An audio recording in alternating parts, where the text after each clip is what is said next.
Hi, friends. Welcome to episode 291 of School Librarians United. I am your host, Amy Herman. This podcast is dedicated to the issues and challenges school librarians face every day. As a school librarian in my 18th year, I knew I wanted a podcast which addressed the nuts and bolts of running a successful library program. I don't claim to have the answers, but I hope that this is a platform to share resources and exchange ideas. Now is a perfect time to mention that all the ideas and opinions expressed in this podcast by myself, my interview guests, and listeners who reach out to the podcast are our own and do not reflect those of our school districts. When incorporating research, I always make sure to cite my sources. So whether you are a novice or a veteran school librarian, this podcast has something for you. I welcome you and all listeners to reach out with your feedback and episode suggestions. You can reach me either on Facebook, on X, formerly known as Twitter. My handle is at LMS_United, or the email address, schoollibrariansunited@gmail.com. If you include your mailing address, I'll be sure to send you a podcast sticker. And now a word from our sponsor, Capstone. Capstone is an innovative publisher and education technology provider of children's content for school libraries, classrooms, and at-home learning. Home of the award-winning PebbleGo research database, Capstone has a passion for creating inspired learning and intellectual curiosity in children, and I'm so excited to be working with them. I'm also grateful to Capstone for their continued commitment to support the podcast in Season 7. They are offering listeners of School Librarians United a very special discount. Visit shop.capstonepub.com and use the code UNITED to get $20 off an order of $100 or more for both print and Capstone interactive ebooks. That's code UNITED for $20 off an order of $100 or more for both print and ebooks on shop.capstonepub.com. Friends, this past weekend, I was invited to present at the Tennessee Association of School Librarians annual conference. I am so grateful to the immediate past president, Caitlin Jernigan, who reached out to me last October, and the many subsequent email exchanges which finalized the specifics. Special shout out to Dustin Hensley and Lori Stansbury, who were kind enough to be my chauffeurs to and from the airport in Nashville.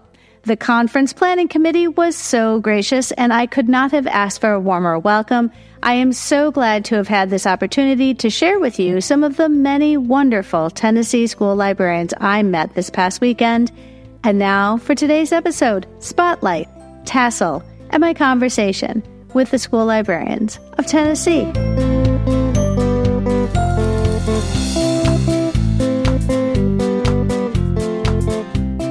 I'm Gina Seeley, and I am a middle school librarian in West Tennessee at Collier Little School. And I enjoy my students, and I love the staff, and have wonderful support from my administration. Well, and friends, I have to say, you were so sweet. I just finished my first session, and you came up with a very important message, and I wanted to make sure that listeners also got to hear your very important message. My message is to take care of yourself.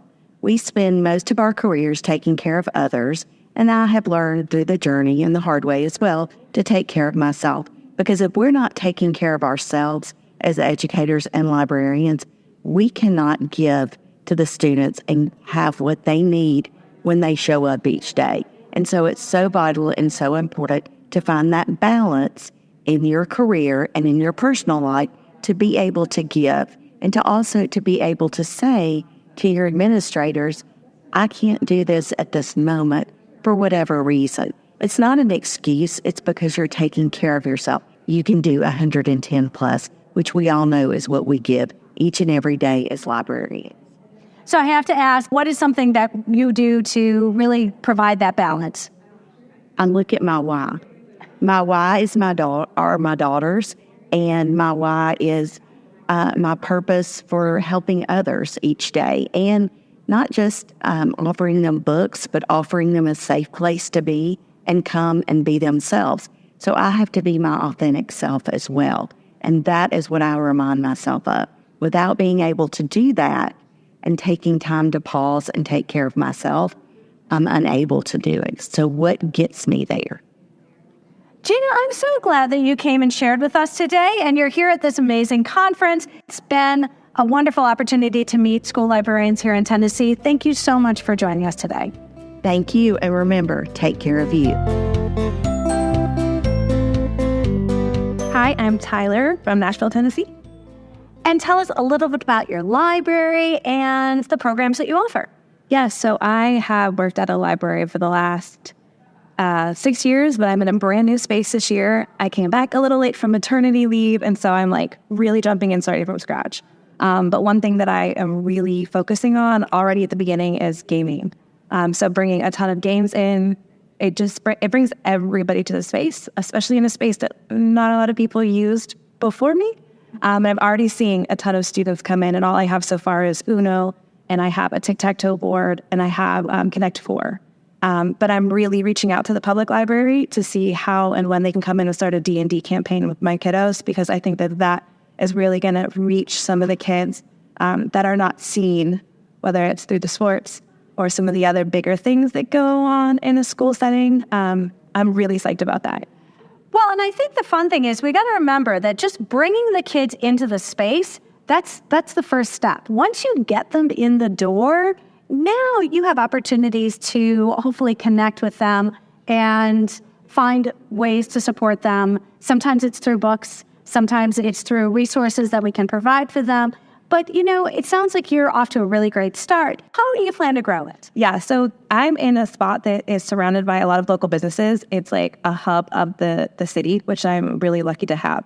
So there's actually a game cafe like 3 streets over from me. So I've already reached out to them, and they're going to come out. And while they're not able to donate a ton of games to me, like that's how they make their money, they're going to come and host sessions and gaming, like teach them how to play games, bring a couple, like maybe strategy one day, maybe partners another day. And then also I'm part of the Facebook group for like that neighborhood. I don't live there, but I'm part of it. And so I reached out the other day and I was like, hey, I'm the new librarian at this like very important high school. It's right smack dab in the middle. A lot of you guys don't send your kids there, but you want to support it. So, and I've already had a ton of people say, where can I drop off games? Like, what do I do? Can you come to me or should I come to you? So I'm excited about it. Facebook for the win. Yeah. All right. So, and I do want to ask you, because you're a podcaster. I always like to promote people who are fellow podcasters. So tell us about your podcast. Yeah. So my podcast is called 20 Sides Podcast. It's a Dungeons and Dragons podcast. We've been playing for 2.5 years. We just finished our first campaign. It was a big deal. And I think it's really important because I want my kids to be able to see that you can tell stories, you can grow, you can become somebody else. No matter what's going on in your real world, you can go into that game and that setting and just have the time of your life with people, even if it's just for 2 hours. And I've had a chance to do that with my best friends. And we're starting our next campaign, and I can't wait to do it. We have Patreon content that we get to work on. Like, that's my happy place. Work is great, and it's a passion, but like I get to go and be my complete self when I'm playing that game. Well, and then you're podcasting and sharing that with others. And so I can readily identify with that. Thank you so much. I wish you the very best in both your school space and all the programs you're doing, but also your podcasting. Congratulations. Thank you. I can't wait to listen more to this one.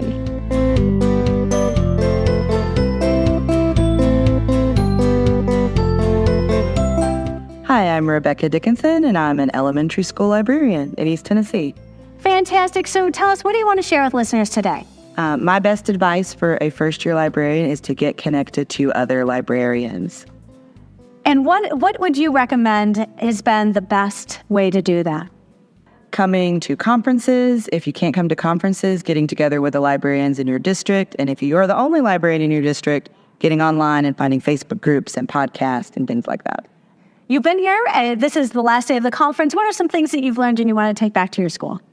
I want to take back some of the authors I've gotten to meet. My students love Rafael Lopez, and so to tell them that I've met him and show them some of his new books. Fantastic. I am so grateful you decided to stop by today. Have a great rest of the conference. Thank you.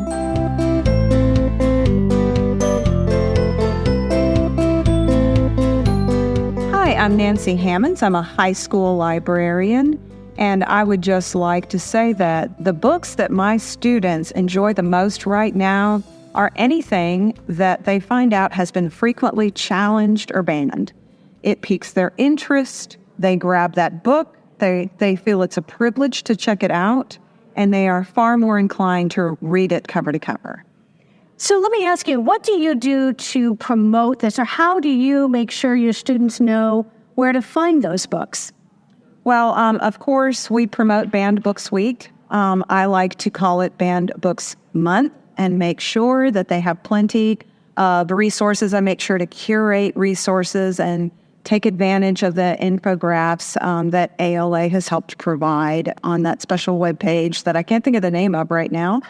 And I make sure they see the current statistics since challenges have gone up tenfold in the past couple of years. And high schoolers are fighters, and they like to advocate for themselves. So they like to read the information and find out what they can do to end all these challenges. I think it's also interesting, you just tell them to, Google the title of the book and the word banned, and they're shocked. They're like, wait a minute. That's why this book is banned? And I think when they start to realize the objections people are raising, I think they're also, it's laughable. I'd be really curious to know if you have teachers who have responded to any of this, or if you've ever had administrators. I know I have a banned book display, which stays up year round. And during open house, the administrators or the superintendent comes through, and, you've got families coming through and they see this banned book display. Have you ever had that kind of opportunity to engage with people other than your students? I have had an opportunity to engage with the community, not in a positive way. I have one anti-fan of the library who harasses our social media consistently with every post that has to do with any kind of book display. It started with a Banned Books Week post and has continued ever since. Every chance this grandparent gets, they bully and harass the library. And we have free speech in our country, so we have to let him keep going. Well, and I think it's important that our students know which side of the conversation we fall on. And I think this is an opportunity for them to see their librarian in a whole new light. Yes, they're aware of what is going on. Some of them are. And they can't believe it. They just are so, I don't know what's the word, shocked, I guess, just shocked about it. And will stand up for their library and for the books they believe are valuable books. I think your students are incredibly lucky. I'm so glad you stopped by to talk today. Thank you so much. And I really am glad that you have the opportunity to really fight that good fight in your space, and you've chosen to do so here in the state of Tennessee. Thank you so much for listening.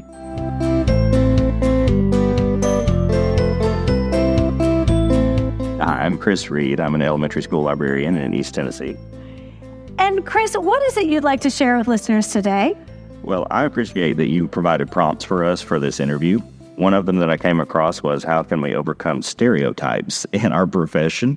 I'll pause just a moment, let the irony of that sink in. I am a man in an elementary school, and I'm a librarian. So just by joining the profession, I believe I've taken one step towards overcoming the stereotype. I would like to encourage any men out there who are considering librarianship to jump in. It's great. When I talk to other people who, like yourself, are not only in a profession that, as a school librarian, there aren't many of us, but as a man who's in a very dominated by women, it's a lot like talking to a male nurse. And I don't like to make that comparison, but it seems to me like that is also another profession where there really is trying to make some inroads. But I think that what you are showing to your students is that you can be whatever you want to be, and that's an important message. But tell me, as somebody, doing your job every day, how have you found being a librarian? What kind of impact do you feel like you're making in your school? So as an elementary librarian, I believe one of my most important goals is to promote the love of reading, to show the kids how important it is for them to develop the skill of reading, such a lifelong skill. And I believe there's not just a stereotype about men being librarians, but there's also a stereotype to overcome that boys and men don't enjoy reading. I'm here to show the kids that is not true. That there are lots of boys and lots of men who really do enjoy reading, who enjoy books, and it's not just something for girls or women to do. And so I was a fifth grade teacher in the classroom for a lot of years before I became a librarian, and I read out loud to those kids for years. As a matter of fact, the same series for year after year after year. and just to show the kids then that I loved reading, I loved books, and now that I'm the school librarian, I get to impact the entire student body. So I'm just very grateful for that. I think your students are incredibly lucky, and I'm so glad that you decided to stop by and say hello. I know that other kids would consider becoming a librarian because they had a cool librarian when they were growing up. And, that's important because our students oftentimes look to our teachers as role models, and you are a role model for many of your students. Thank you so much for taking your time out of your busy day, and I hope you have a great rest of the conference. Amy, thank you for this opportunity. I appreciate it.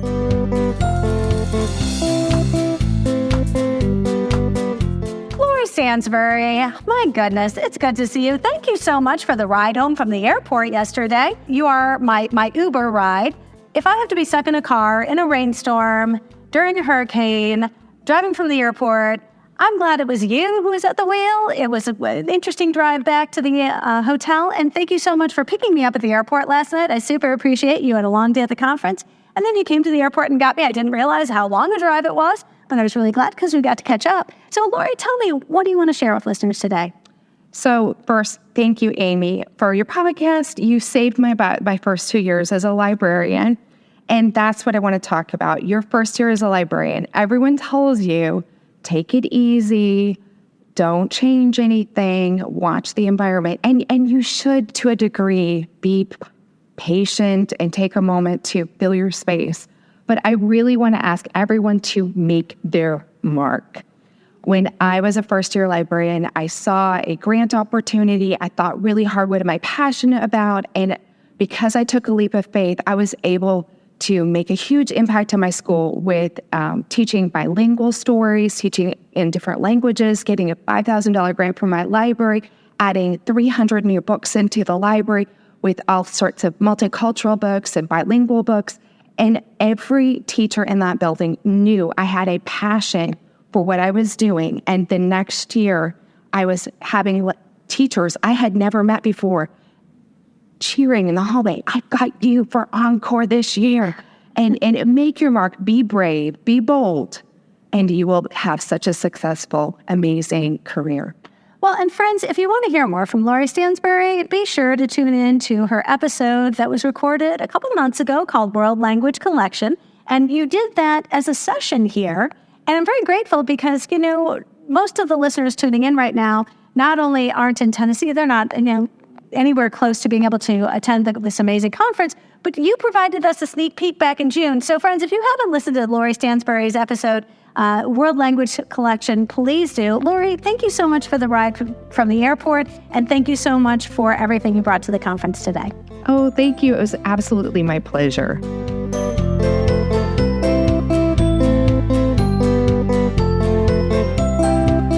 Hi, my name is Andrea Batson. I'm a librarian in Cookeville, Tennessee at an elementary school called Sycamore Elementary. We have about 325 students. We're a smaller school, but a great little school.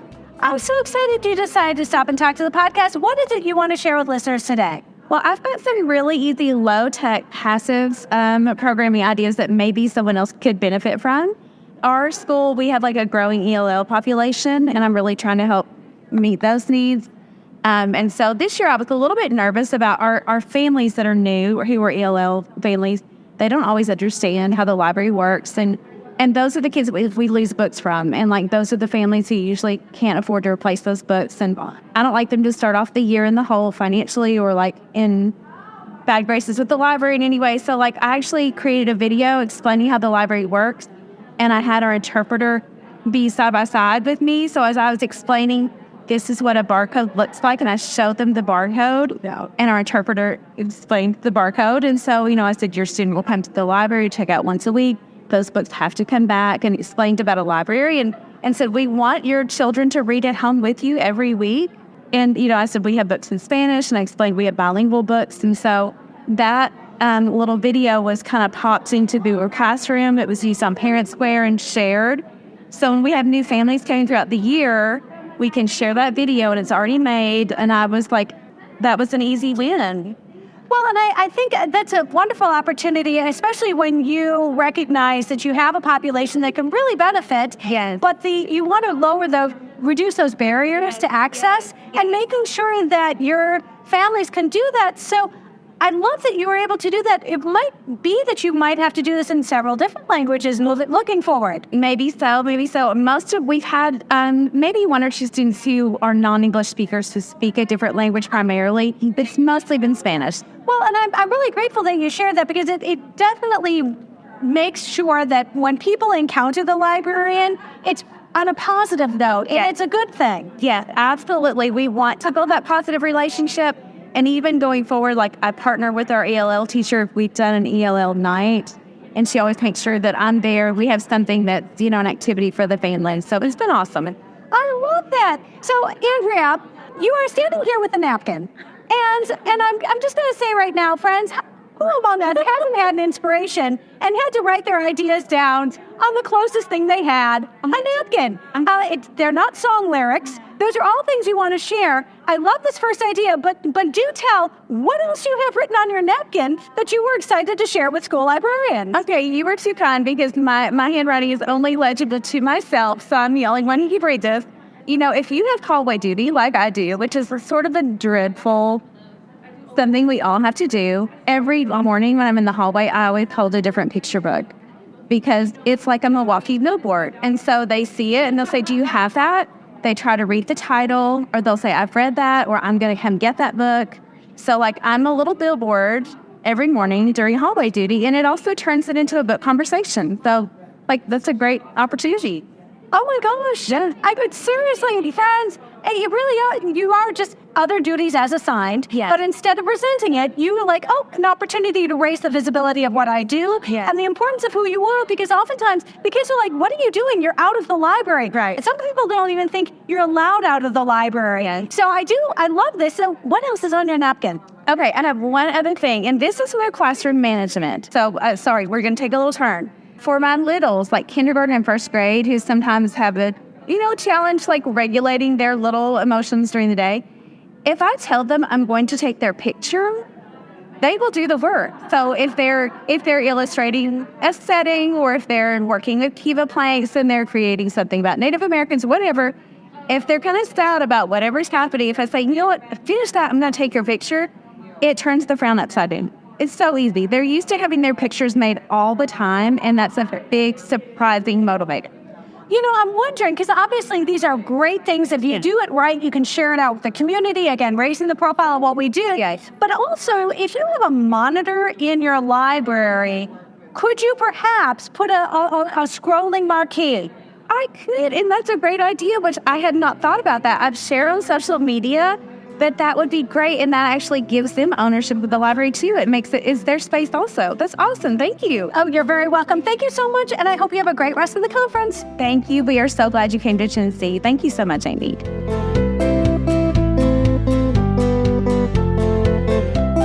Hi, I'm Katie Capshaw, and I'm a middle school librarian in Tennessee. You're not only a school librarian, you're a president are you a current president or a past president? What is your role? You are one of the leaders of this school organization. I am a past president. I was president in 2022. So, and then last year I was immediate past president. So now I'm just one of the many past presidents, but it's an honor to be counted among these amazing people who've led this association, which is awesome. Well, and listeners didn't get to see this, but I did curtsy, as one does, to royalty. So, yes, when one meets an immediate past president or a past president, one does curtsy, and I did so. So, just so you know, listeners. Yeah. What is it, Katie, that you'd like to share with listeners today? Well, I would love to talk about my favorite way to advocate for libraries and librarians. And honestly, this is it. Being part of TASL, the Tennessee Association of School Librarians, is really my favorite way to advocate for libraries and librarians. And I started out working very small, just in a conference. I was a facilitator for a presenter. I read their bio, made sure they were on time, and that was it. And from there, I just got recruited to be over summer PD, and then eventually was asked to be president and served as conference chair. I ran this conference in 2021, and then became president in 2022 when the Tennessee legislature decided they didn't like librarians anymore. So it was really trial by fire. I was pushed into this advocacy role, talking with legislators, talking with parents, talking with administrators. And really just talking with my librarians and making sure they were okay through the process. They were crying, they were calling me worried, talking them off the ledge. But really talking to a lot of people in the community about how amazing librarians are, what we do exactly, what we don't do, and just really making sure that our voice is heard in the community. And people, when you tell somebody you're a school librarian, they're like, do we even need those anymore? Does anybody even read books? And I'm like, actually, kids love books. They prefer books to their devices.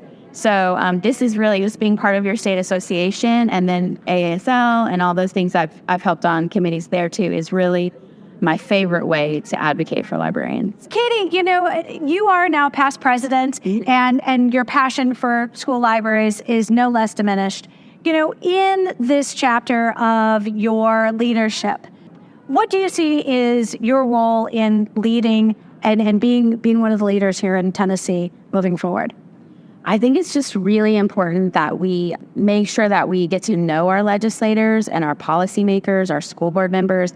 I think a lot of times we think that they're one group that we are removed from, when honestly our local leaders like school board, district leaders, and even state legislators are people that we know. We live in a community with them. Our kids play ball with them. We go to church with them. We're in the country club or whatever. Like, we know these people, and even if we don't know them, we're their constituents. We vote for them. And so they will listen to us. And so if you email them, if you call them, if you ask them for coffee, if you ask them to visit you, they will, because you're a voting member, and they know, especially if you have any kind of social media presence, they're nervous about that. And so I have actually was terrified to talk to any of these people, and have found myself on Capitol Hill, have found myself in the room where it happened, which is terrifying. Have met with legislators, and have ended up on the state textbook commission. I was appointed by the lieutenant governor. I have no idea how that happened, just from having these conversations. And then if you don't like who's in office, it's important that you find people and encourage them to run and support their candidacy. Like, the only way you're going to make change is, this is America, is through that process. And I think I never expected being a president of the Tennessee Association of Libraries it's not political. It's whoever says yes. We didn't even run. Like, it's whoever says yes. And then everyone says, sounds good, it's not me. I never thought I would be involved in that. But through this process, I have learned we really do have a voice. I always thought we didn't. We really do have a voice, and we really can make a difference. But we have to make sure that we're part of the process. Katie Capshaw, I'm so glad that you stopped by. Would you promise me to join us on a future episode? I promise. I would love to. That would be great. Thank you so much, and have a great conference. Thank you, Amy. Thanks for being here.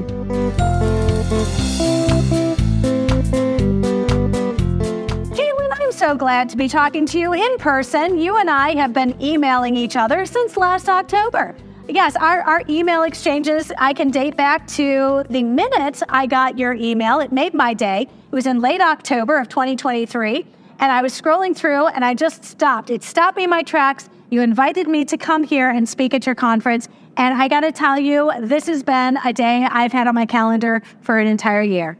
Yes, as soon as I saw you at ASL, I had seen you at ALA, I said, we have to get Amy Herman to come talk about the podcast at TASL next year. And so as the Tennessee Association of School Librarians past president and media past president, I am in charge of booking all of our featured speakers, featured authors, and I knew Amy was just the person for the job, and she is our closing keynote speaker today, and she's going to be speaking in just a few minutes about the magic of school librarians. And we're very excited she is here, and she's been talking to all kinds of people and about podcasting and hearing people's stories, so we're excited that you're here.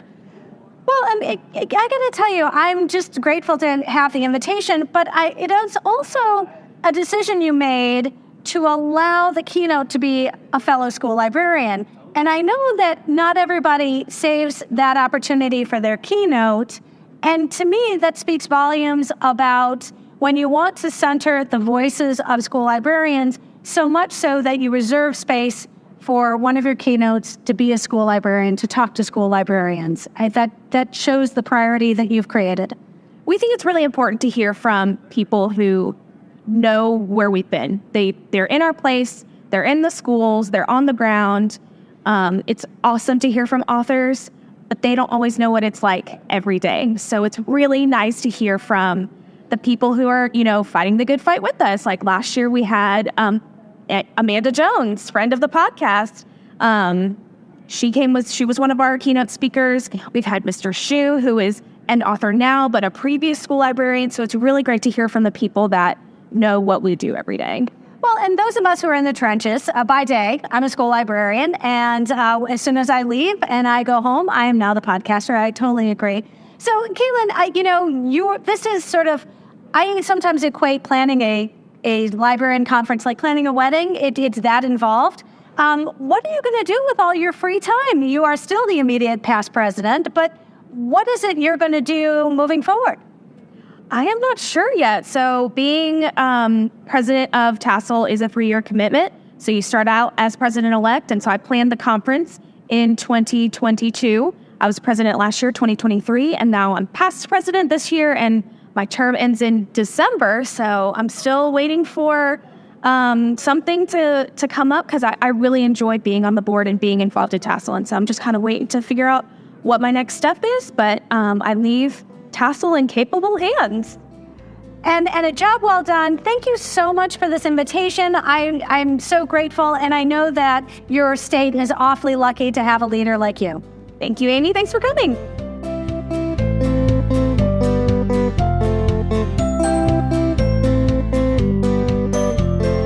Soon, please introduce yourself and tell us a little about your life now, because you are not in the library. No, I'm retired. I am a retired librarian. I am the Intellectual Freedom Chair for Tennessee Association of School Librarians, and that is my jam. I love intellectual freedom. I am with the Intellectual Freedom Roundtable at ALA, and I just recently did Law for Libraries with ALA, and we did a session on that yesterday, talking to librarians about what the law says and what they're hearing out there on the open market.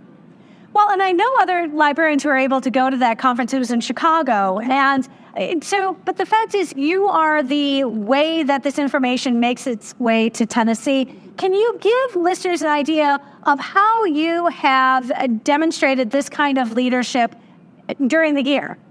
Yes, we have, through TASL, we have been able to give interesting interviews with our local stations and through newspapers and things like that, so that we can get the word out about the good work that we are doing as librarians, how we celebrate that freedom to read, and protecting that First Amendment right for so many students, and all students. Not just the students here, the students that come to the library, everybody that is associated with our libraries.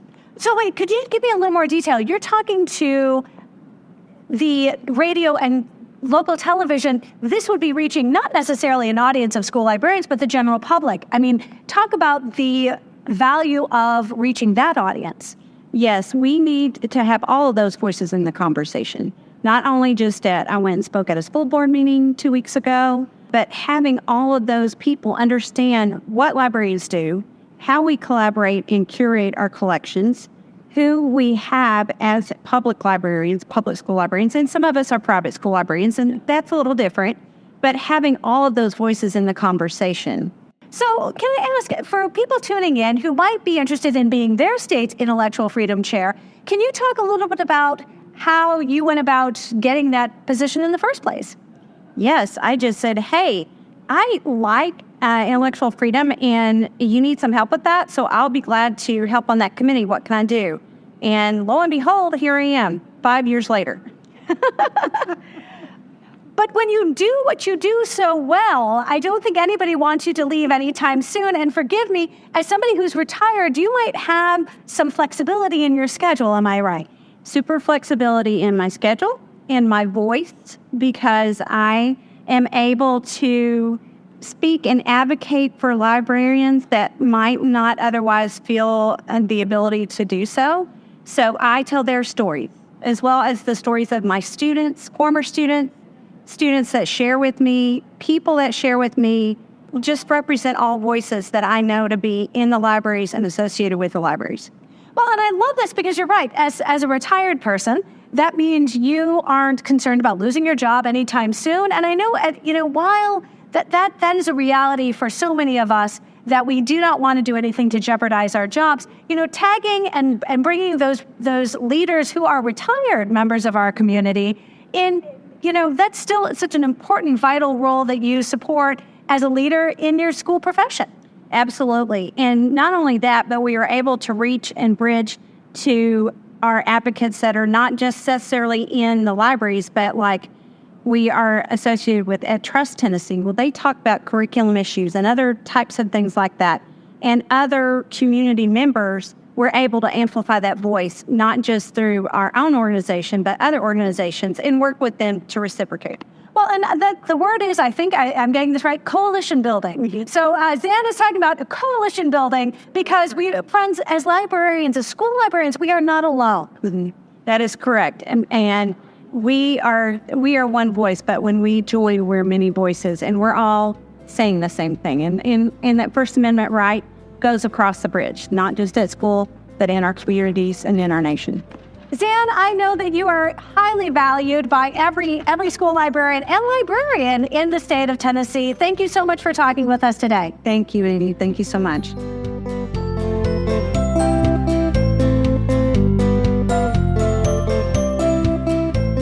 All right, friends, we're in for a real treat. Blake Hopper, welcome to the podcast. Would you introduce yourself and tell us what you do now?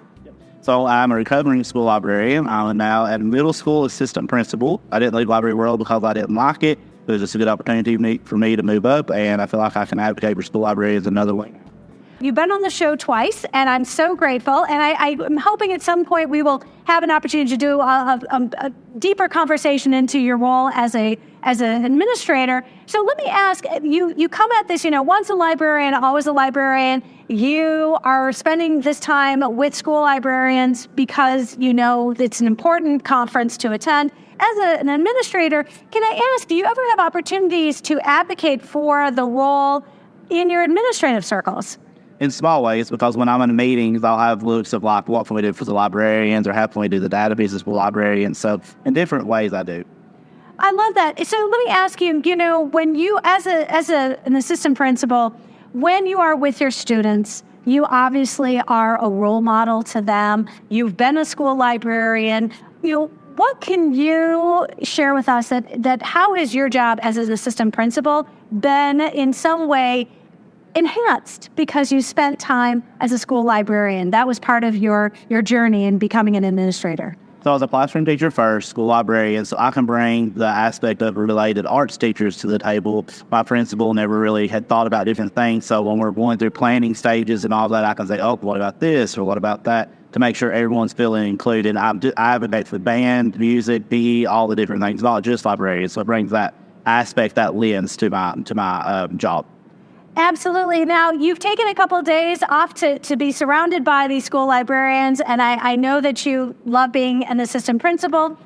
So let me ask, as an assistant principal, do you ever get to model things that you did as a school librarian, like the value of reading to your students, other positive messages that the students are hearing from their school librarians? Oh, all the time. And I was attending the literacy conference on Wednesday before I came to this conference, and there were 3 other admins presenting about reading culture in their school. So reading and literacy is in everything that we do. It doesn't matter what job that you have. So I can model that I'm reading and help the librarians support the teachers and the LA to promote reading and show that reading's in everything. Blake, I'm so glad that you are here, and thank you so much for the work you've done for the podcast. And I hope you come and visit us again on the podcast. No, you have an open invitation. Oh, I want to. I want to talk all about admin. Thanks, Blake.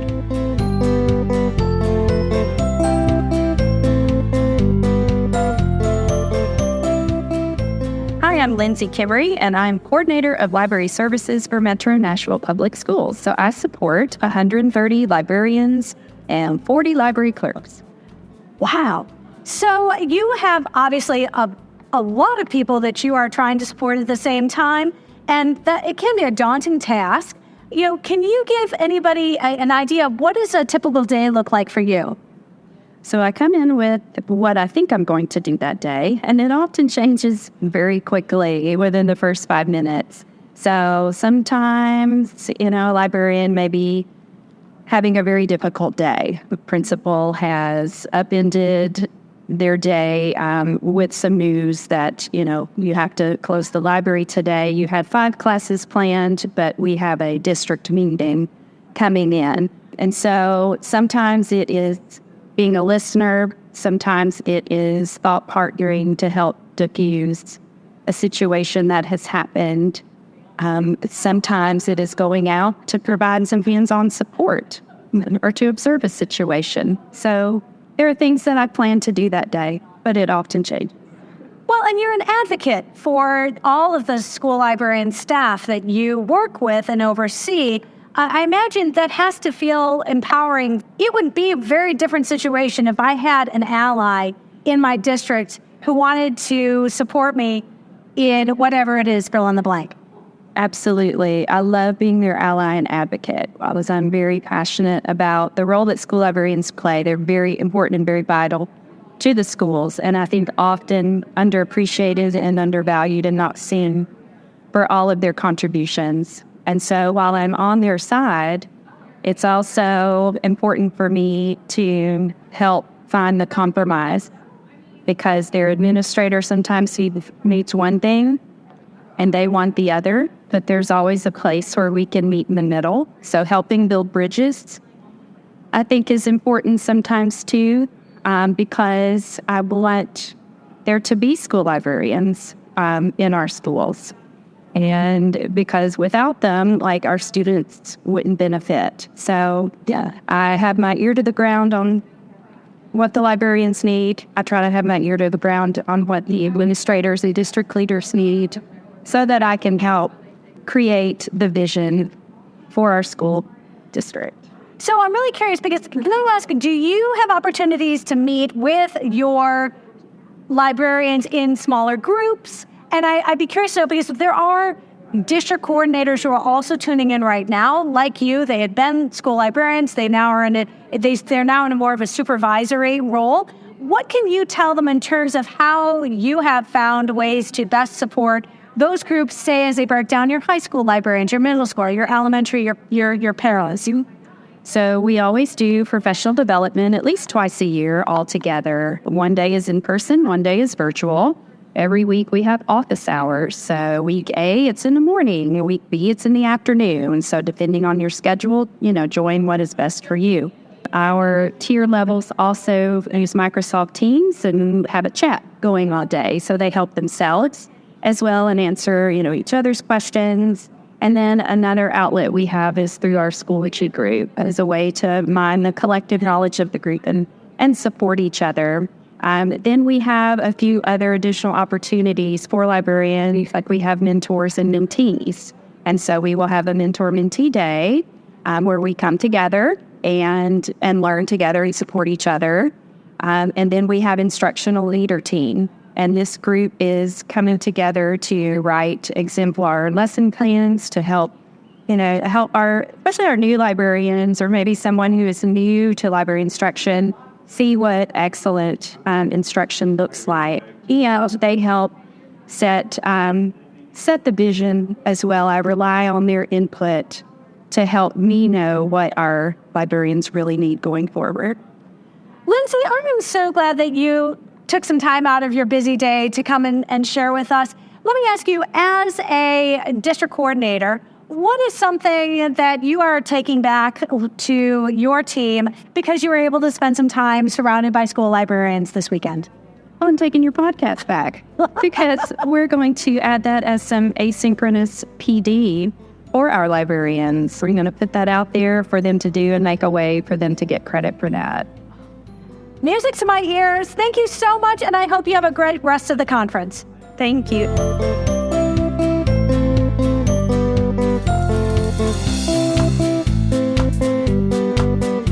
My name is Emily Tuverson. I am currently a Master's in Library Science student at Appalachian State University, based out of Boone, North Carolina, but the program is online. I am here at this conference because I am a future school librarian, and I'm just wanting to learn more and better prepare myself for my future. That sounds incredible. When I think that I had been a school librarian for 6 years before I actually went to a conference, what I was missing, what I should have known, So let me ask you, what are some things, I assume this is your first library conference. Can you give us some idea of what was it that really struck you, or what were the things that you're really excited to see? Something that was amazing that I loved, we had a session on incorporating more STEAM elements into the library. And as somebody who has an arts theater background for my undergrad degree, it's just been very eye-opening to see things. And now I have so many things to Google and find more out about. And my brain is like a pinball machine right now, finding out more about how I can incorporate STEM with my love and knowledge of the arts into my future library. Well, and the important thing is those presenters are usually really understanding if you reach out for more information, and one thing leads to another. You've made a lot of connections here at the conference, which is really exciting. So tell us a little bit about your path. When do you see yourself being ready to graduate? And let me ask, are you in a position where you might find yourself working before you graduate from your library program? Yes. So I actually just started my degree this semester. So I am hoping to graduate summer or fall of 2026. But I have had an interview and I'm waiting to hear back about that for a library media specialist position here in Tennessee. So we'll just wait and see how that works out. And I'm very excited for my future. And I feel so equipped coming to this conference about things I might have never even thought about. So, yeah. Well, in building those connections, those networks, those in-person connections really will make the difference when you're in your library and you just want to reach out to somebody. You mentioned that you have listened to an episode or two, which is really important because, again, building that community looks different to different people. So hopefully you will continue to tune in. So let me ask you, what class are you taking right now in your library program? Yes, I'm taking Foundations of Library Science and Collection Management and Development. So I love it. Well, I'll tell you what, we are so lucky that you're joining this noble profession. Tennessee is especially lucky because you live here, and I'm so glad that you're here today. Thank you so much. Thank you, Amy.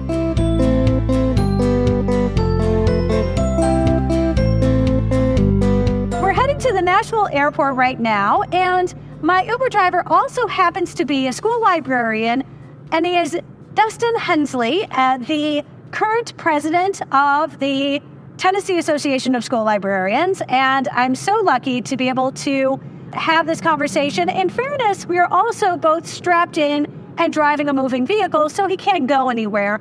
So, Dustin, first of all, congratulations. You're wrapping up your year as president. Let's hear a little bit about this past year and what it's been like for you. So it is a role that I don't know if any was ever fully prepared for because of all of the work that goes into it. I am very thankful that I had an amazing group of people around me in TASL to really push me along and help me through the process. I've told a lot of people today at the conference that they were also telling me what a great job I did, and that it's because of all of the volunteers on our executive board, volunteers on our committees. I'm just a pretty face. But it's been a great year. We've had some losses in the legislature with things like the Age Appropriate Materials Act that have passed, but we've really pushed through a lot of positivity at the conference that we just did. So, yeah, I feel like we are feeling good together. We have bands together as librarians and really have a strong network across the state. You know, Dustin, what really struck me, and I was really impressed, I talked to some attendees who were brand spanking new to the profession. They hadn't yet started their library work. They were in library school. They were students and had yet to even start working in a library. I wonder, your state organization must do an excellent job of making sure that everyone is welcome to this conference, regardless of where you happen to be in your journey as a school librarian. Yeah, that's for certain. That is something we were really intentional about, that we talked about the last few years, that we really need to be building a pipeline and ensuring that these new librarians have somewhere that they can fall back on and find mentorship in. Because we've all been first-year librarians. And I can remember what that was like, because so many of us were all the ones in our building, and there's no one there to learn from. There's no one there to ask questions to. So if we as a state organization can give some mentorship where it's give them a small network to build into to get closer to the larger network across the state, then yeah, I'm really proud of the efforts we put in. Well, absolutely. Now, you mentioned this age-appropriate legislation, which did pass and is going to go into effect. I imagine in the early stages of this process, everyone is sort of trying to play defense and see how this is going to land. But, as the president of your state organization, what have you seen in Tennessee when it comes to how schools are going to grapple with legislation which could unfortunately be misinterpreted or depending on who is reading the letter of the law, this really could go sideways for a lot of our school programs and libraries? Yeah, so the law came into play in July 1st. So it is something that we're currently living under. But unfortunately, that has been a few months ago, and we're still seeking guidance from the state on how to actually follow and interpret the law as passed. So that has left a lot of our school districts and a lot of our school librarians scrambling to understand what do they need to do and with their programs. Like, do they need to take books off the shelves? What happens whenever there's a challenge? There was even talk when it was in the legislature that librarians have become criminalized if they were found to have materials that went against the act. So there's been a lot of trepidation, a lot of questions. Fortunately, no answers that we've received yet. So what I have tried to do is I've advised our people that if they have any type of question, any type of issue, that they need to report it to the state so that they will more quickly give us an answer. That is my hope, that if we just keep flooding them with all of the issues that we're having, that they will be able to see that we really need some guidance on this. There were actually several pieces of legislation passed across different types of industries that there was no guidance given to. So we know that there are other industries in Tennessee that are also struggling right now that are waiting for guidance from the state lawyers. So they're pretty tied up at the moment. But on the librarian end, there's just a lot of worry, especially at the high school level, of how strictly do we interpret this law. They're the way, if you read it a certain way, then that would take away a good portion of your library collection. You would need to remove the Bible. You would need to remove all of Shakespeare. You would need to remove any type of anatomy and physiology textbook, biology textbook, historical artwork, that need to be removed. So yeah, it's something that we are, I guess we're in a holding pattern in a lot of ways, but also making sure that we are talking with our school boards to make sure that they have policies in place so that anytime someone comes in to question a material, that there is a process they have to go through for that. We have had books be banned in districts across Tennessee. So thankfully, we have a really good legislative task force and intellectual freedom committee in Tennessee that have been working really hard to support all of these libraries across the state that are facing challenges in banning. And they work very closely with ALA in reporting all of this. Fantastic. Now, I can't let you go because we're stuck in a car, but I can't let you go until you share with us. I want to hear about your library space because you were telling us at lunch you have something of a forest going in your library, but it's clever, and I really think that listeners would be intrigued because it's something that I really think it'd be something that listeners would like to try in their own space, but you have trees in your library, and I'll let you take it from there. Yeah, so I like what you just said there, that they might be intrigued. Then have fun there. Hopefully you'll heard that one too. So in my library, I have 5 artificial trees. They're non-denominational decorative trees, is what I call them. But they are there for students to decorate in different ways. A lot of times they get decorated as things with school spirit or things that might be happening around the school at the time.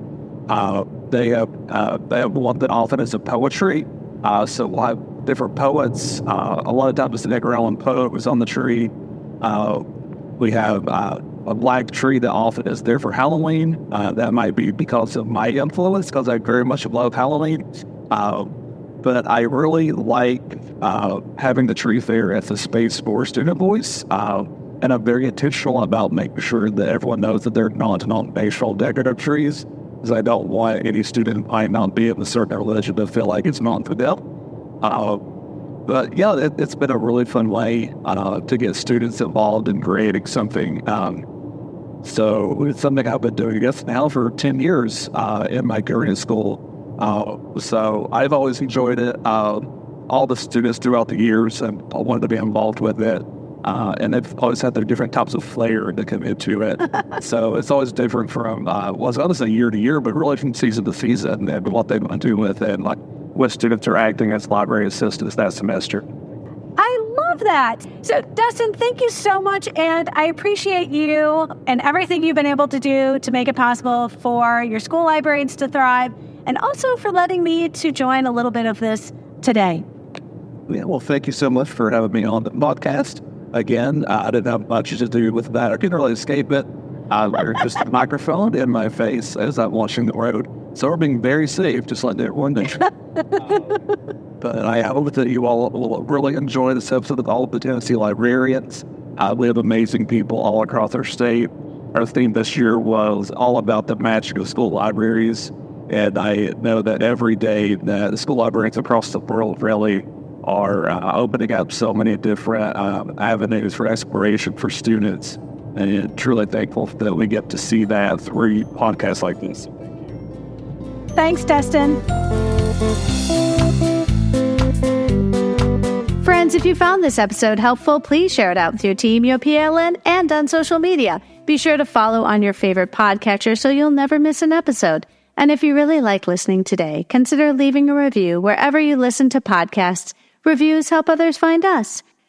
If you've never taken advantage of Capstone's generous $20 discount off an order of $100 or more, consider placing multiple orders for $100 orders, in which case you can take $20 discount off of each one using the code UNITED. See the link in today's show notes. Friends, next week I will be taking the very first break I have taken in 2024. Our niece is getting married and our entire family is coming into town to celebrate. If you still want to hear an episode, I encourage you to visit the playlist link and the search by title, guest, and location found in today's show notes and every episode's show notes to find your next listen. Be sure to tune in Friday, October 18th. The topic of our next episode will be Oh No You Didn't, and my conversation with Katie McNamara. I hope you will tune in.